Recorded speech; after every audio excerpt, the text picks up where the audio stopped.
Hello, everyone. Tonight, we will be not rushing, not scrolling, not pretending everything is fine. Tonight, we're sitting in a room that feels just a little too quiet, the kind of quiet that makes you notice every creak in the floor, the kind that lingers long after the door has closed. There's a lamp beside me. Its light is soft, golden, but something about it feels off. Outside, the wind brushes the window, gentle, but insistent, like fingers, tapping, trying to get in. And in here, it's just me, and this story, because tonight, I want to talk about something that didn't break me all at once. It cracked, slowly, like a porcelain cup held too tight, like a smile stretched too far, like trust, that shifts just a little every day. And when it finally shattered, the silence that followed was louder than any scream. So, before you get comfortable, take a moment to like the video and subscribe, but only if you really like what I do here. Also, tell me where you're watching from. What time is it where you are? I read every single comment. Always. Now, turn off the lights. Maybe turn on the fan. Let some soft noise fill the space. And let's begin tonight, with the night that everything changed. We met at a bookstore. That's how it always begins in stories, right? Quiet, innocent. A smile across a table stacked with paperbacks. A question about the author. A laugh, shared too easily. He was charming, but not the loud kind of charm. Not the life of the party. Not the center of attention. His charm was quiet. Patient. Like someone who knew he didn't have to rush. Because eventually, you'd come to him. His name was Daniel. Tall, thoughtful. He always wore that same wool coat, even when the weather didn't call for it. He said it made him feel grounded. I thought that was poetic. Looking back now, I wonder if it was armor. We talked that whole afternoon. Coffee turned into dinner, dinner into walks, walks into long nights where we talked about dreams, fears, regrets. He listened. He always listened, better than anyone ever had. He remembered things I barely remembered saying. Little details, like my dog's name growing up, my favorite color when I was 9, the way my mom used to tuck my hair behind my ear. It felt like fate, or something close enough to it that I stopped questioning the pace. But that was the trick. He never rushed. He let me move forward. And every step I took, he was already 2 steps ahead, waiting for me to arrive at a place he'd already chosen.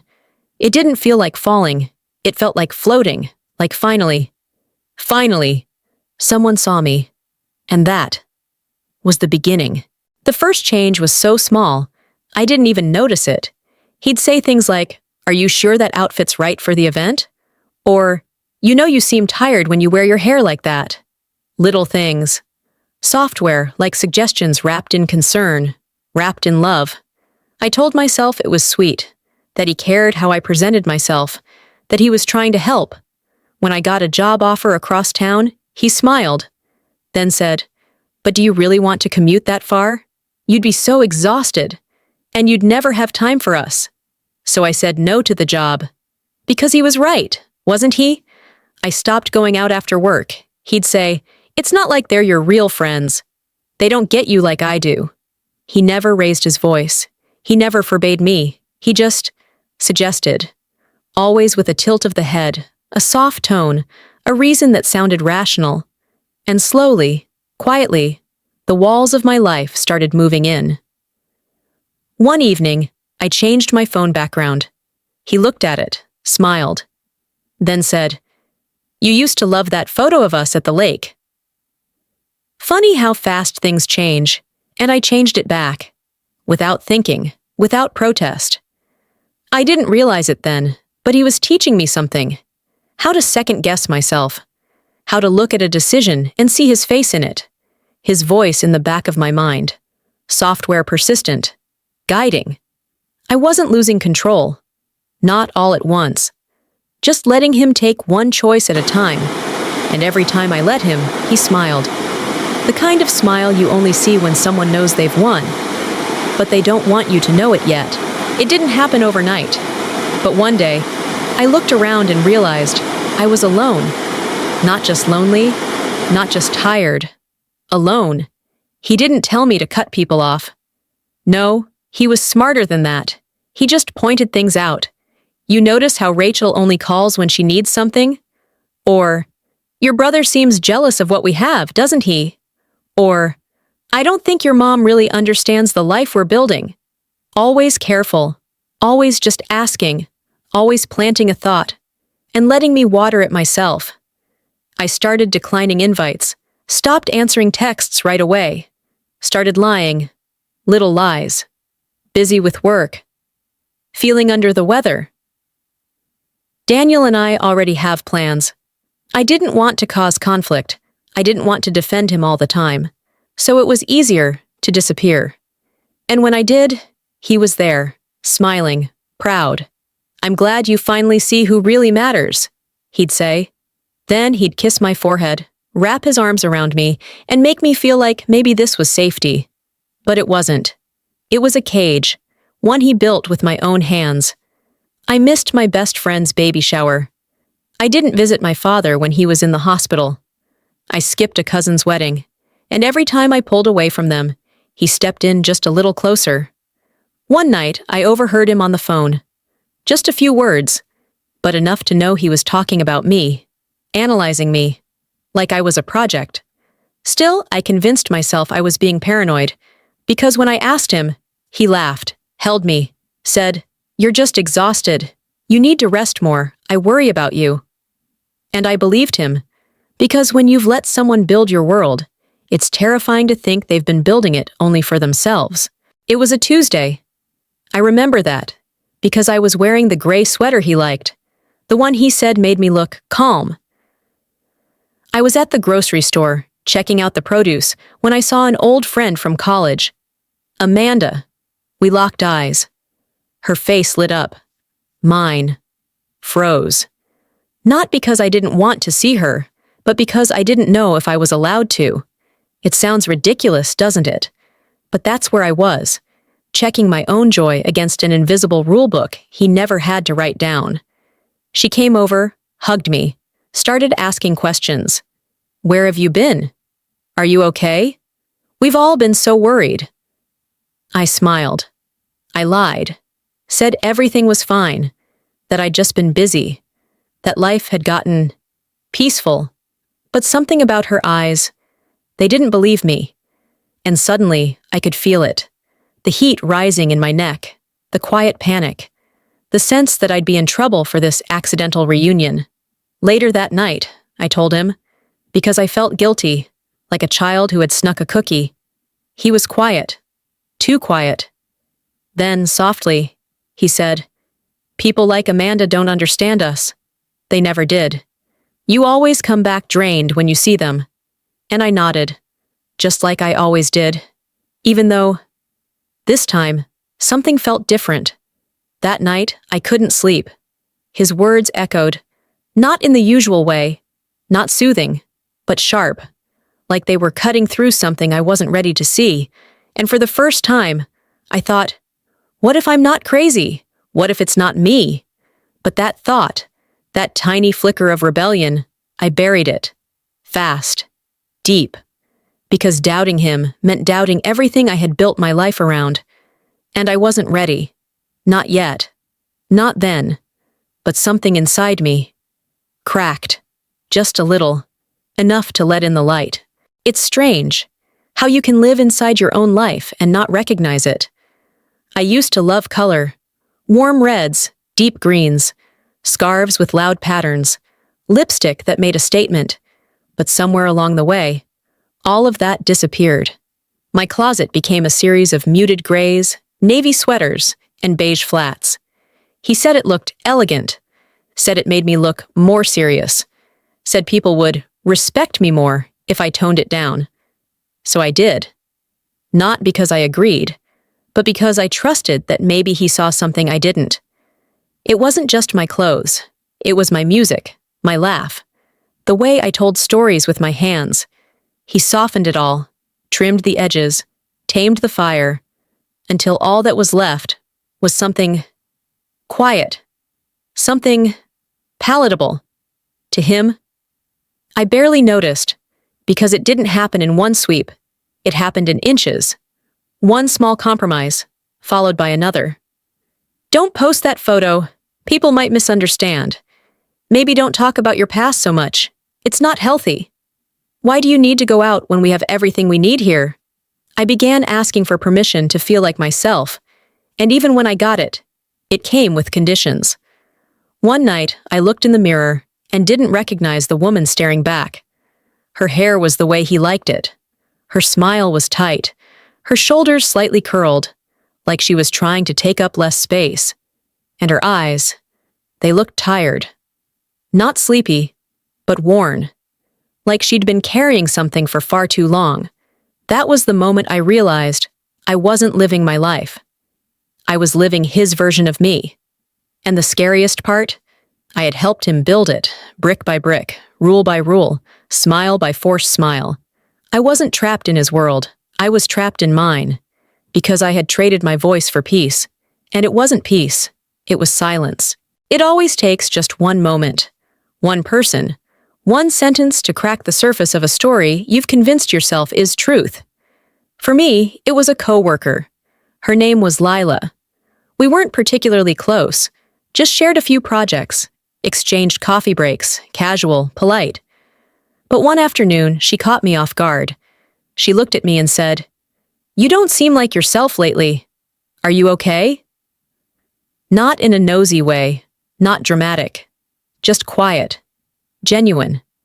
And for some reason, it hit me like a wave. I opened my mouth to answer, but nothing came out. Because I didn't know how to answer, not without lying, not without revealing too much, not without unraveling. I laughed it off, said I was just tired, too many emails, too little caffeine.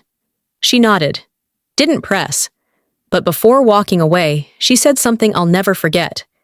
"You used to smile with your eyes. I hope you get that back." It sounds small, but it wasn't. It stayed with me, echoed in my head as I sat in the car, as I washed the dishes, as I lay in bed next to him, pretending to sleep, and I started paying attention to my own silence, to the way I filtered my words, to how I rehearsed my reactions before speaking to him. Lila didn't accuse me. She didn't rescue me. She didn't even know what I was going through. But she noticed. And being noticed, really seen, after years of being slowly erased, it does something to you. It lights a spark, a tiny rebellion. I started journaling again, privately, quietly, like I used to do in high school, before everything got so controlled. It wasn't much, just fragments, thoughts, moments I wasn't ready to say out loud, but they were mine. And for the first time in years, I started remembering who I was before I became what he wanted. And that was the beginning of the end. It was an accident. Or maybe it wasn't. Maybe, deep down, he wanted me to find it. A black notebook, plain, unlabeled, tucked under the couch cushion in the den we rarely used. I was cleaning, just cleaning, vacuuming under the throw pillows, fluffing the corners. And there it was, half visible, like it had been slid there in a hurry. I pulled it out, opened it, expecting, what? Old receipts, sketches, nothing important. But it wasn't nothing, it was everything. Page after page, written in his tight, slanted handwriting, lists, dates, observations, about me, about my behavior, my triggers, my weak spots, my reactions, how I responded to praise, how I reacted to guilt, like I was a case study, a subject, not a partner, not a person. One line still burns in my memory. When she starts to pull away, mirror her softness, redirect. Guilt works best after conflict. I felt sick. The room began to tilt. The air thickened. It wasn't just notes. It was strategy, blueprints for manipulation. He had been studying me, refining techniques, adjusting his behavior like a scientist perfecting a formula. And all this time, I thought I was losing myself by accident. But it wasn't accidental. It was deliberate. He had chosen every word, every pause, every kind gesture with calculation. I flipped further. Found sections about other women, not just past girlfriends, but women I didn't know, women he seemed to admire, women he compared me to. His words weren't cruel, but they were cold, detached, like I was something to be managed. I heard the garage door open. He was home. I dropped the notebook, shoved it back under the cushion, ran to the sink, turned on the water, pretended to be washing vegetables. He walked in, kissed my cheek, told me I looked peaceful. Peaceful. And I smiled. Because I had to. Because now I was no longer guessing. Now I knew. And once you know, you can't unknow. After that day, the house stopped feeling like a home. It became a stage, a careful performance, a place where every glance, every word, every step had to be rehearsed. I began to notice things, not just in him, but in the space around him. Things I had never questioned before. His desk drawers, which were always locked. The second phone I found once in the back of his car, then never saw again. Packages that arrived in plain brown boxes with no return address. He told me they were business-related, told me I was overthinking, that I was exhausted, that stress was making me paranoid. I wanted to believe him. I did. But the notebook had changed everything. It was like putting on glasses and seeing a world that had always been blurry. I started listening more closely, to his tone when he talked on the phone, to how quickly he'd close his laptop when I walked into the room, to how he always had a reason for why I shouldn't touch certain things. And then, there was the photo.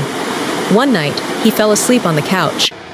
His phone buzzed on the coffee table. I shouldn't have looked, but I did. It was a message from a woman, her name unfamiliar, but her photo, smiling, laughing, her hand resting on his chest.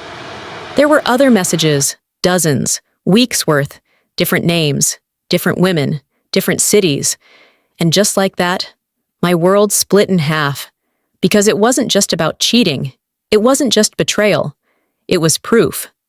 Proof that the man who once brought me flowers on rainy mornings, who once memorized the names of my childhood pets, who told me I was his one, was a liar, a puppet master, a man who built intimacy not out of love, but out of strategy. I put the phone down, carefully, quietly, walked to the bathroom, locked the door, sat on the cold tile floor, and cried without making a sound, because the house was full of secrets, and I had finally become one of them. I planned my exit like a prisoner, carefully, silently, knowing that any misstep could give me away. I didn't tell anyone, not at first, because the shame, the weight of how long I had stayed, was louder than my fear. I started hiding cash, small amounts, tucked into books he never touched, slipped behind old winter scarves, pressed flat beneath the drawer liner in the back of the pantry. I created a new email, one he didn't know, used it to search for apartments, price moving trucks, read stories of women who had made it out. I rehearsed my goodbye in my head, sometimes in the mirror, sometimes just in the quiet hum of traffic at night. I'm leaving. This isn't love. I don't belong to you. But when the day finally came, everything fell apart. It was a Sunday, bright, uncomfortably quiet. I told him we needed to talk, sat across from him at the kitchen table, the same table where he once taught me how to play chess. The irony wasn't lost on me. His eyes narrowed. He didn't say anything, just waited. And I said it. Softly, but clearly. I'm leaving. For a second, just a second, he looked like someone I didn't recognize. The charm peeled back. The control cracked. Then he laughed. Laughed. You're not going anywhere, he said, as if it were a fact, not a threat. I stood up. He did too. Fast. Too fast. He didn't touch me, not yet. But he moved just close enough that I felt the old fear crawl up my spine. Then he whispered, "You're tired. You're confused. Let's not do something we'll regret." Even then, he was pulling me back into it, the illusion of togetherness, the script. But this time, I didn't follow it. "I'm not confused," I said. "I'm done." And I walked to the door, with shaking hands, with my heart pounding in my ears, with nothing but a backpack and a single breath of my own air. He didn't stop me, not then, but something in his eyes told me. This wasn't the end, not yet. For a few days, I stayed with a friend. Lila, the one who noticed. She didn't ask too many questions, just handed me tea, gave me a blanket, and said, "Whenever you're ready." I wasn't ready, not for what came next. Because the calm after the escape, it doesn't come with peace, it comes with noise, doubt, shame. What did I miss? How deep did this go? And I needed answers, not closure, just truth. So I did something I never thought I'd do. I hired a private investigator. It felt dramatic, like something out of a movie. But it was the only way to know if my memories had been real or rewritten. He worked fast, asked for names, places, gaps in time, and within a week, he had a file. Daniel wasn't who he said he was. He had changed his last name, twice, had been engaged before, 3 times. None of the women stayed. One filed a restraining order, another disappeared off social media completely. There were gaps in his employment history, addresses in cities I'd never heard him mention, photos with other women, smiling, holding hands, taken during the same months he was building a life with me. It was like peeling back layers of wallpaper, only to find mold underneath. He hadn't just lied. He had built versions of himself, tailored to whoever was in front of him, and I had been one of many. My chest felt hollow, not just from the betrayal, but from the realization that so much of what I thought was special was scripted. Had he ever really loved me? Had any of it been real? The late-night drives, the handwritten notes, the way he held me when I cried? Or had it all been a performance? I wanted to scream, to throw something, to erase him from every photo, every memory, every part of me that still softened when I heard his name. But instead, I sat, and I read, every page, every detail, because now I had the truth, and the truth was horrifying, but it was also mine. Once I knew the truth, really knew, it was like a film had lifted from my eyes. Everything looked different. Familiar rooms felt haunted. Old memories felt scripted. And I felt like a stranger walking through the wreckage of someone else's life. But knowledge isn't the same as freedom. Because even when I left the house, even when I blocked his number, even when I deleted every photo, he was still there. In my head, in my chest, in my reflexes. My therapist called it trauma bonding, said it was like being addicted to the person who hurt you, said it would take time to untangle the wires he'd twisted into knots. So I started small, one drawer at a time, one box of memories, one breath that didn't include his name. But I knew it couldn't end quietly. Not with him. Not after I left on my own terms. The messages started. From unknown numbers, blocked calls, emails with no subject lines, just things like, "Hope you're well. Can we talk? I miss us." Then they got sharper. "You owe me. You'll regret this. You're ruining your own life." It was like a ghost that refused to stay dead. He couldn't handle not having the last word. Couldn't stand the silence I had reclaimed. So I confronted him, one final time, but not alone. I filed a report. I saved every message, and I met him, in a coffee shop, midday, public. He smiled when he saw me, still so confident, still acting like the script was his. But this time, I didn't follow the lines. I slid the file across the table. His eyes scanned it. His smile faded. Just slightly. "I know everything," I said. "And if you ever contact me again, I'll make sure everyone else does too." He didn't speak, didn't flinch, just stared. And for the first time, I saw him for what he was. Small, not powerful, just a man used to control, finally losing it. I walked away, heart racing, hands trembling, but my spine straight. That day wasn't the end, but it was the moment the spell broke for good. The violence didn't come from fists. It came from silence, from control, from erasure. But one night, he broke character. It was 2 weeks after the coffee shop. I was staying with a friend. New locks, new number, new life. Or trying anyway. I had just come back from the grocery store, arms full, keys in one hand. And there he was, leaning against the door, as if it was normal, as if he belonged there. My breath caught, my instincts screamed, but my body froze. He smiled, like nothing had happened, like we were picking up a conversation from last week. "I just want to talk," he said. "I think you're overreacting." I backed away, reached for my phone. He stepped forward, and then he grabbed my wrist, not hard, not violent, but firm, too firm, the kind of grip that says, "I'm not asking." My heart thundered, not just from fear, but from recognition. This was the man behind the mask, not the charm, not the whisper. This. I pulled back, dropped my bag, let everything spill, fruit rolling, receipts scattering. But I didn't care. I ran. Neighbors heard. They came out. He fled. And I, finally, collapsed. Not from weakness, but from release. Because now everyone could see. There was no more denying it. No more, maybe I misunderstood. No more, he didn't mean it like that. The line had been crossed. In daylight. With witnesses. With clarity. The restraining order came swiftly. He didn't fight it. And suddenly, he vanished. Like a shadow when the lights come on.